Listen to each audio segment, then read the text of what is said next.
Alright guys, this is a bit of an overview about how to play Britannia. This is can be a bit of a confusing game to grasp, especially some of the victory conditions, but hopefully we'll do good.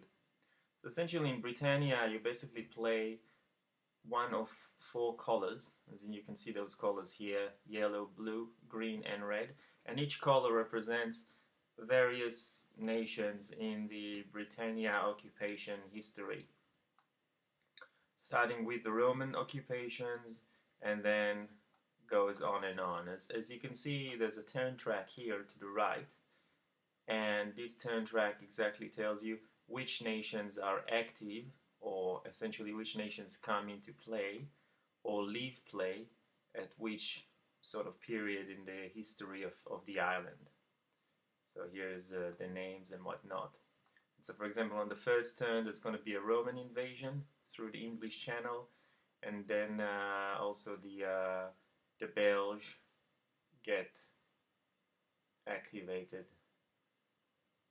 Alright, that is not true. I think this is just a reminder. Sorry, this is just a reminder of things that actually, specific rules that happen.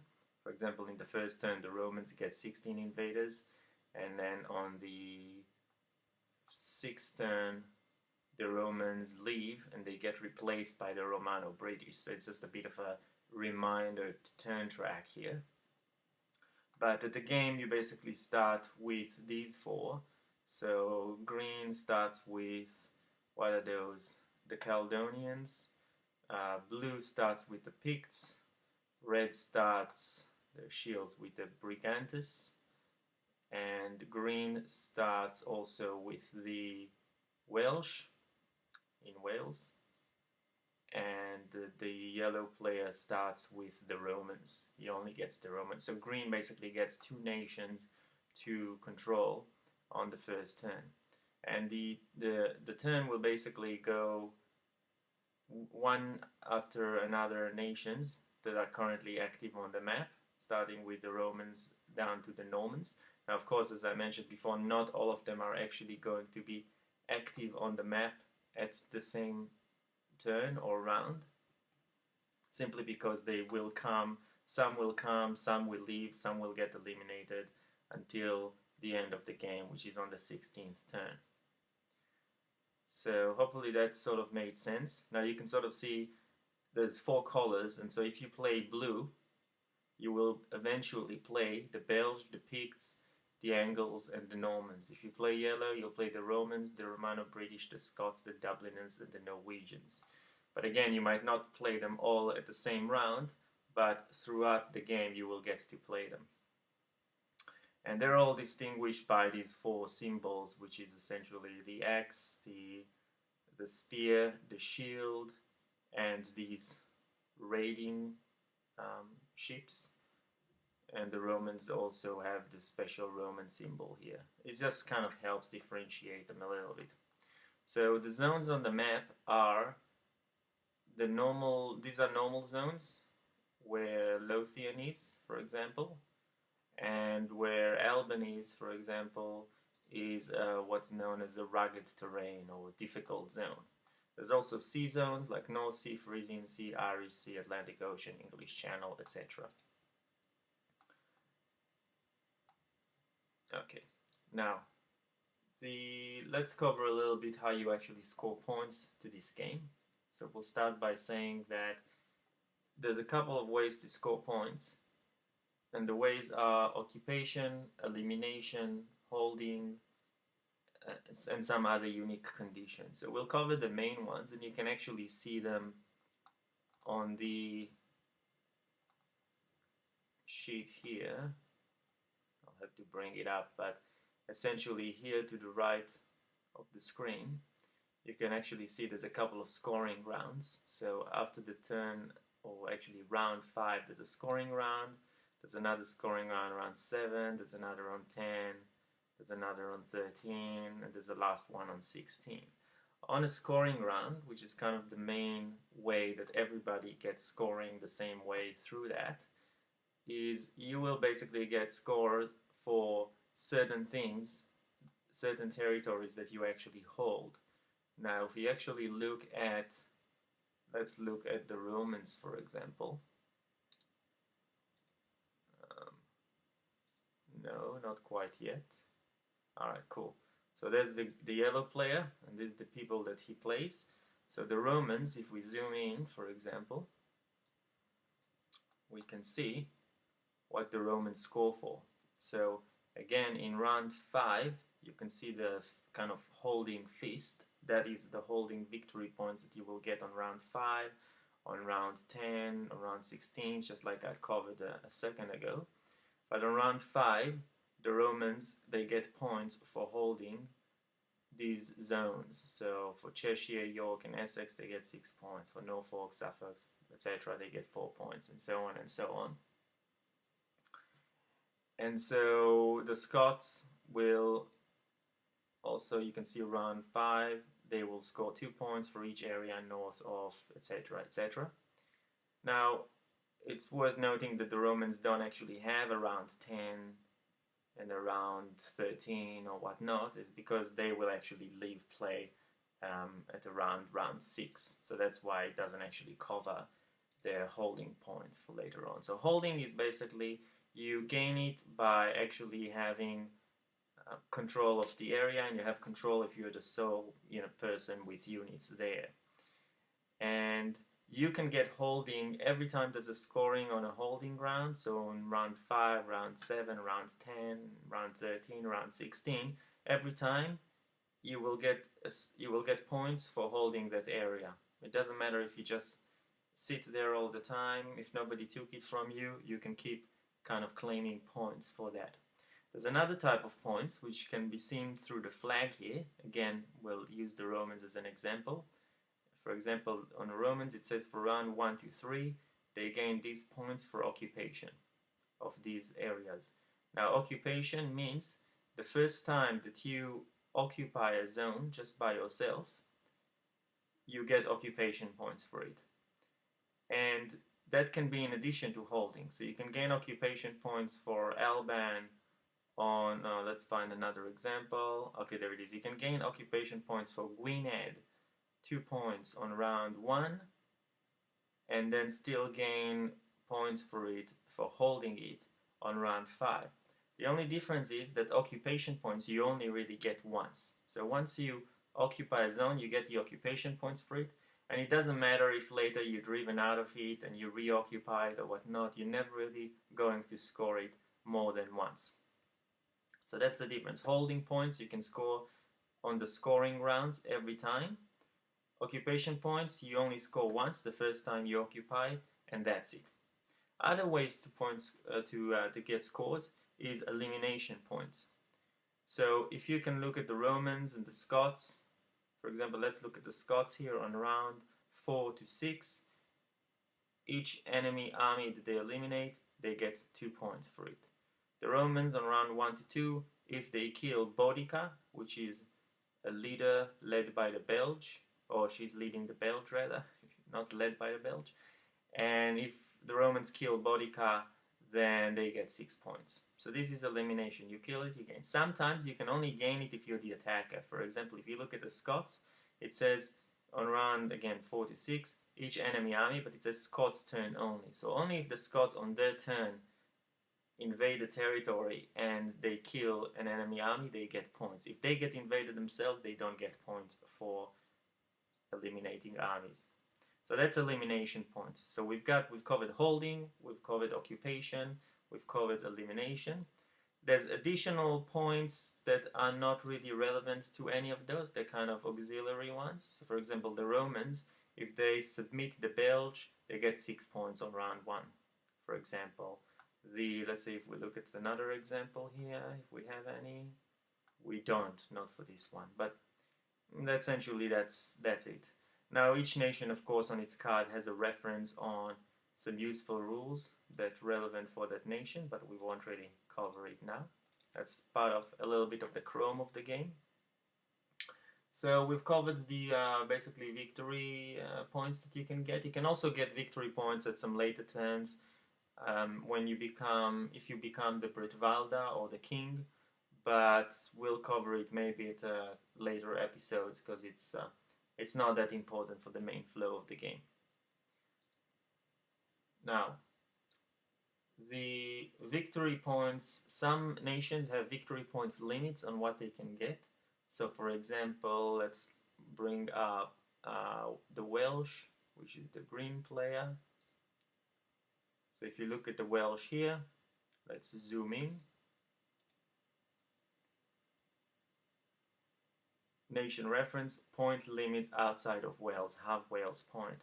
So they, for example, can only gain victory points for holding only based on what they've actually got in Wales. So if in Wales they only have 10 points worth, then they cannot gain more than 5 points outside of Wales, and so on. There's a couple of nations like that that actually have victory point limit to the holdings, but that's just a minor rule. It'll actually show up on your card, so it's pretty simple.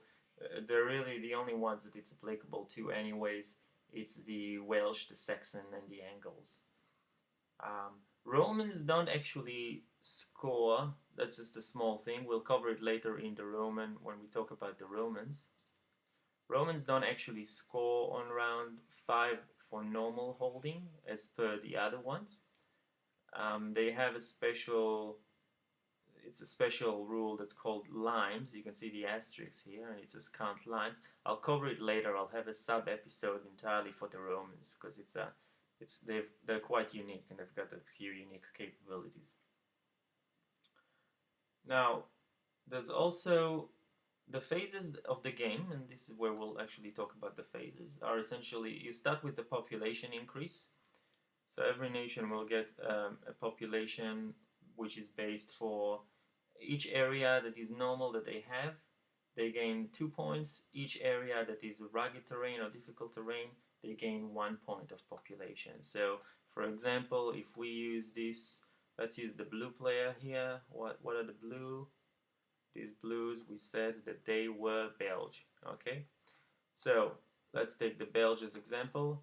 They've got 1, 2, 3, 4. Sorry, they've got 1, 2, 3, 4, 5, 6, 7, 8 normal areas. So that's 10 points, and then 11 and 12 points for rugged areas. So they will take the marker here, and they will go to 12. Then every 6 points of population, they gain a unit essentially to put on the board. So they'll be like 6 goes back to 0, 6 goes back to 0. If there's any change, you just put the change somewhere here on the population track, and then later you will be able to, on the next round, if you go again to 6, you'll be able to get a new unit for that. And this is where you keep track of that. Now, a couple of small things with the population track. You can only bring normal infantry, and if you can only place 1 unit per area occupied, so it's got to go to a place that you already have someone there. It can't go to an empty zone.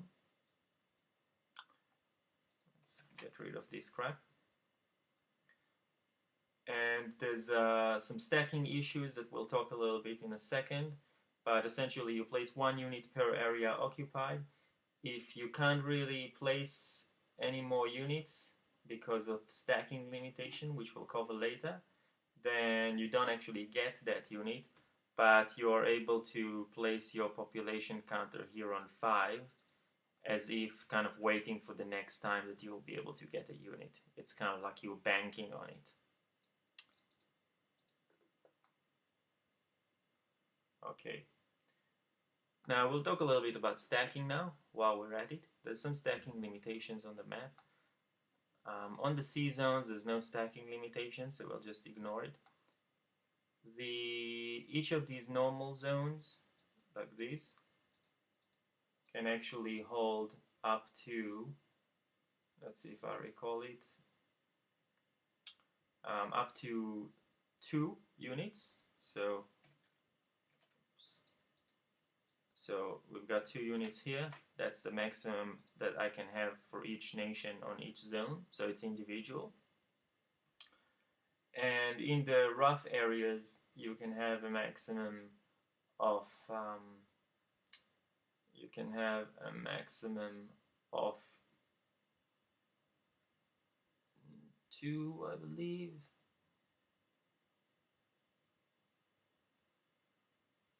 No, sorry, I take it back. So you can have 3 in a normal area, and you can have 2 in a rough area. That's the stacking limit. Okay, so in each normal area you can have 3, otherwise you can have 2. However, you can have a single area where you are overstacked. So you can have either a single area which is normal, where you can have as many units as you want, or you can have a rough area where you can have 4 units. So that's the stacking limit. It's 3 and 2 on entire map, plus 1 zone per nation where you're overstacked. Either that zone is a normal zone with unlimited, or it's a rough zone with 4, essentially 2 extra with what you usually would be able to have in a rough terrain. Now, the Romans, again, are special. We'll cover them later, but the Romans can essentially have overstacking in every zone. They can have unlimited units in any zone, and they can have up to 4 in all the rough zones. They're not restricted to just one overstacked province or region. Now, how does movement work? So this was the population phase, and we've kind of covered it. You get the population. If you can't get it because of stacking limits, or because you don't have enough units, or you've used all your units because they're all on the map or something like that, you can bank it and set it on the 5 for later. The second stage that happens during your turn, and you do all those stages, by the way, for each nation. So the Romans will do all their population, move, attack, retreat, all that sort of stuff. They'll do everything. Then the Romano-British will do it, and the Belge, etc., etc. So how do you do movement? Movement, you basically, units can move 2 spaces, but if they try to move through a rough terrain, they have to stop. So for example, let's just move them around. Okay, so if this unit wants to go through downlands, it just has to stop, even though it's got 2 movement points. So that's essentially it for movement. Now, some units can actually move a little bit further. For example, if you're cavalry, or if you're Roman, or if you're with a leader, because again, the Romans are special, so they're kind of like cavalry. But also, if you're with a leader, you can actually move 3. And usually the rules are the same. So, you know, if I'm the Romans, let's take this Roman here. Okay, he can move 3, so he can go 1, 2, but again, because he's going through rough, he will have to stop there. But if he did go through a normal area, let's assume there's no enemy units here. If he did go through a normal area, he can just move up to 3. These lines are a bit annoying on this map. Okay. Now, if you're with a leader, and let's find a leader here, I'm just dropping one. Let's say Bodica, we talked about her before. So let's say Bodica, she comes I think on turn 2, on round 2. If you move with a leader, leaders can never be on their own.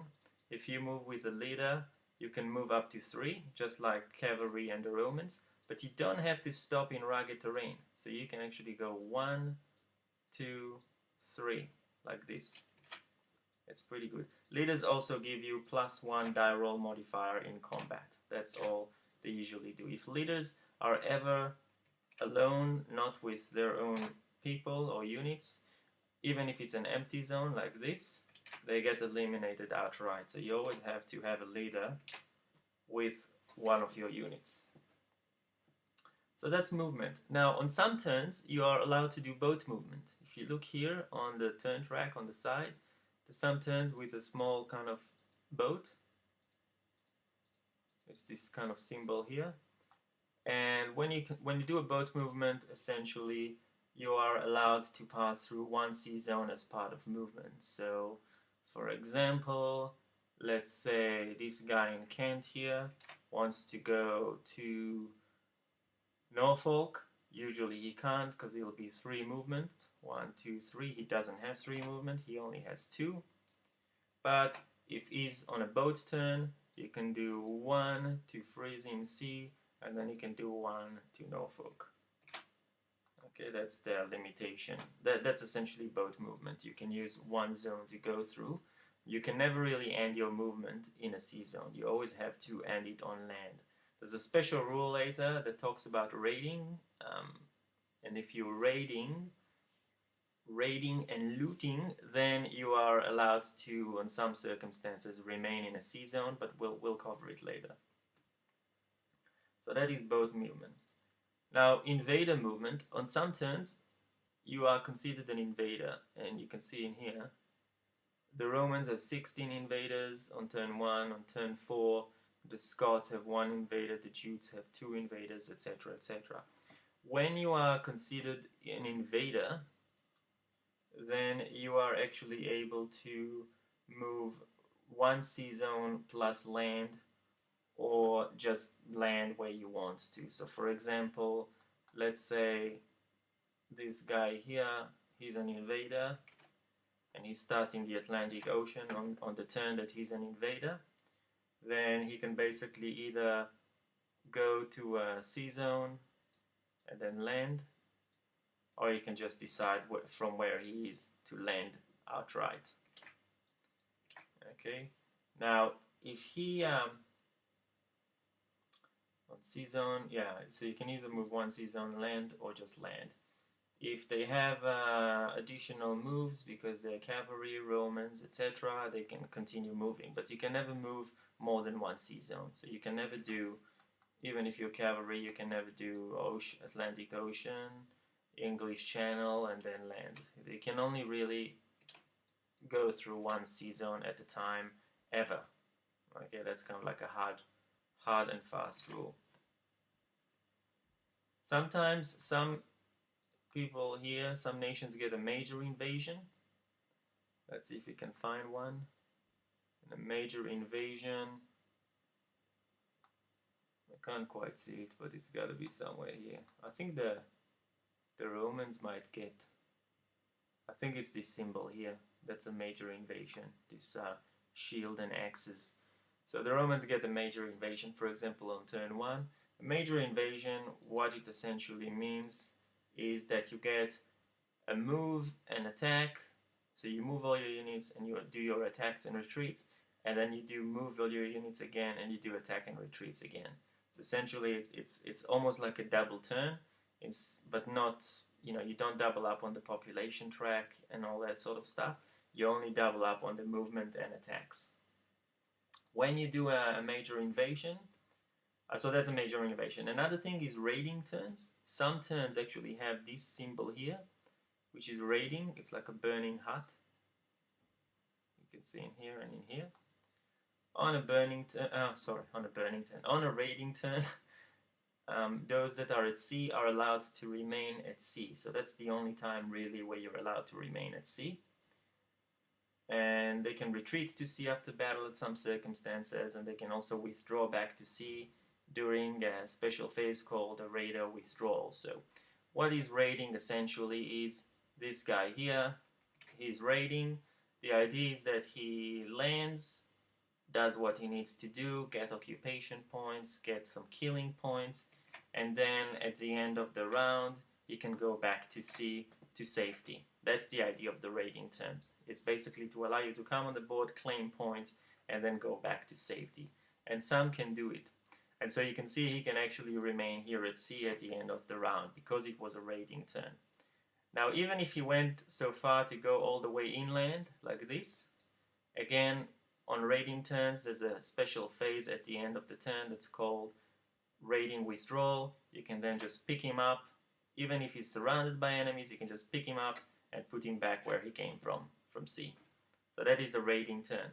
Now, the only other time you can actually remain at sea is during a major invasion, like we just mentioned before, because in major invasion you have a move and attack and then a move and attack.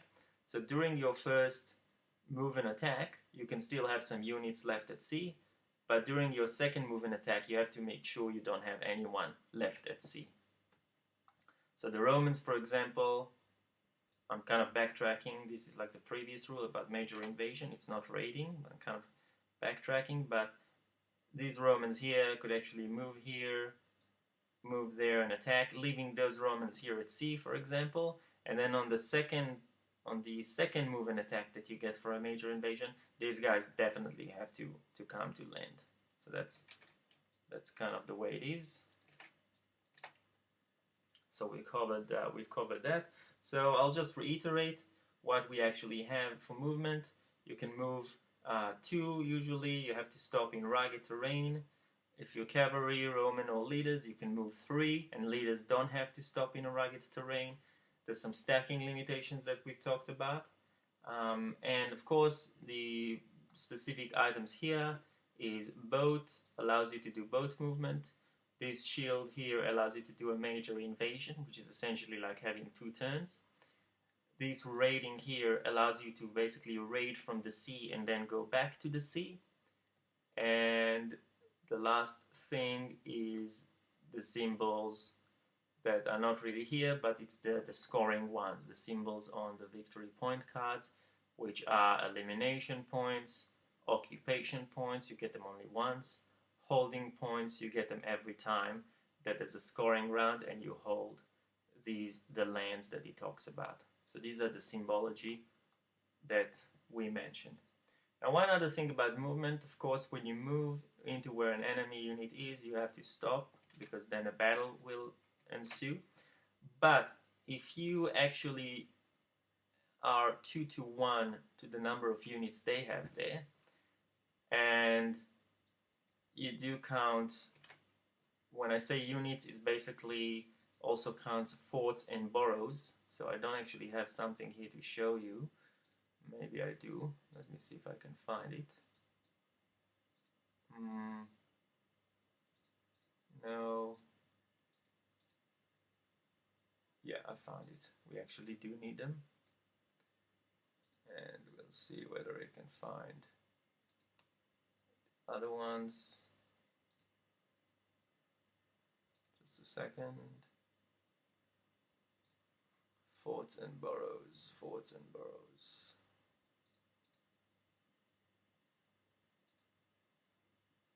Can't quite see it in the markers here, but they do exist.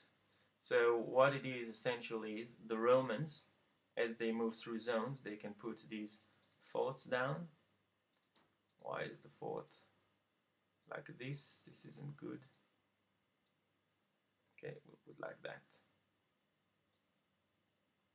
Okay, good. So when the Romans put these forts down, and we'll cover it during the Roman episode, these also count as units, because they fight in battle and all that sort of good jazz. So if you do move through a zone and you are 2-to-1, so for example these two want to move through here, and they are 2-to-1, I think it's 2-to-1, doesn't have to be more than 2-to-1, I think it's just exactly, but if you're 2-to-1, then you can just pass through. So they can move 1 and they can move 2 to here and attack the Welsh, for example. They don't have to stop there. It's not like Overrun in other games where a combat where they will eliminate this unit here. They don't. So this red unit here will actually remain where it is. It's not going to be eliminated. But they don't actually have to do battle with it. And that's the idea. So that is the Overrun. Now battles.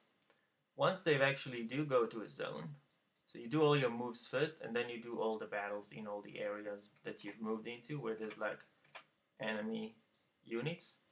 It's very simple. You basically roll some dice and see what happens. Or to be more specific, you roll dice for each unit you have, and you got to keep them separate for each type of units you have. So if you have a mixture of normal infantry, cavalry, and forts, or something like that, you have to roll kind of separate dice for each, because they actually do attack kind of differently, or their hit numbers are different. And the hit numbers are very simple. Normal units, they kill on a 5+, so you need 5 or 6 to kill for them to actually hit someone. cavalry actually hit on a 4+, and Romans, like we said before, they're like cavalry, they're really powerful, so they also hit for 4+. If you're, however, on a rugged terrain, you yourself can only be hit with a 6. So it doesn't matter if a Roman attacks you. If you're in a rugged terrain, the Roman doesn't hit you on a 4 to 6, the Roman only hits you on a 6. And that basically overrides all the other rules. So if you're in a rugged, you can only be hit on a 6 because it's very defensive.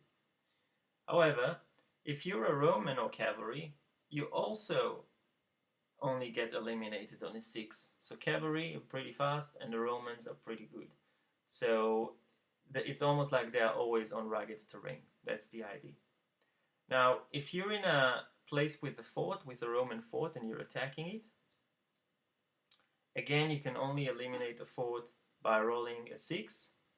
However, you can only eliminate the fort if you've eliminated all the other Roman units in there first. So you would basically have to eliminate those two before you can even touch the fort. I'm pretty sure the forts also you need a 6 to hit them, but we'll worry about it later. It's not that important. Now there's another type of thing like a fort. It's called a Saxon borough. That's the icon I was looking for before. And Saxon boroughs, they also fight like units, kind of like the Roman forts do. But Saxon forts aren't like Romans, so they're not, you can hit them normally and you don't have to eliminate the Saxons before you eliminate their boroughs. It doesn't have that special rule. Of course, you do that combat for 1 round, and then after that round, if you essentially want to retreat, the defender can choose to retreat first, then the attacker. You don't have to retreat all your units, you can retreat only some of your units, but essentially the battle will keep continuing until there can be only one in a zone, essentially. That is the battles, and then after all the battles, you can you do the raider withdrawal on raider turns, like we talked before. So when there's raiding, you can go back to sea. But if there was no raiding turn, there is no raider withdrawal, then the last phase you do is overpopulation, which essentially you count the number of zones you control, and you have to have a 2-to-1 between those and the units you have. So if you control 5 zones, you cannot have more than 10 units. If you do have more than 10 units, then you're overpopulated. You have to eliminate until you actually have a 2-to-1 ratio there. One thing we forgot with combat, if you have leaders, you can add +1 modifier to the combat, as I mentioned before when I briefly talked about leaders. And that is roughly the game. You basically get your nation activated. You do the population for your nation, you place your reinforcements, you then move.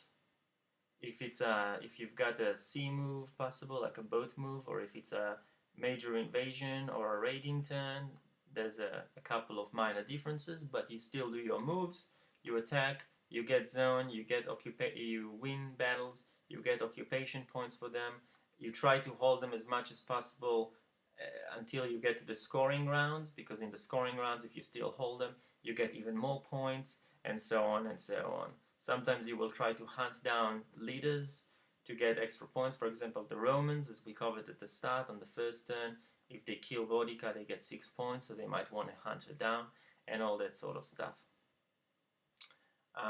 So that's essentially how you get the points, and that's the game. So on the surface, it's very simple, but the complexity comes with some of the different abilities that some of the nations that come on board have. You can also see here on the side from turn 8, the Bretvalda can start being elected, and then on turn 11 the king might get elected. We will cover that briefly later. It's not that important for now. Alright, next episode we'll briefly talk about Roman and submission rules. Both submission to the Romans and submission to I believe, another nation that can be submitted to is the Brigandus, but I can't quite remember. We'll cover it next episode. See you laters.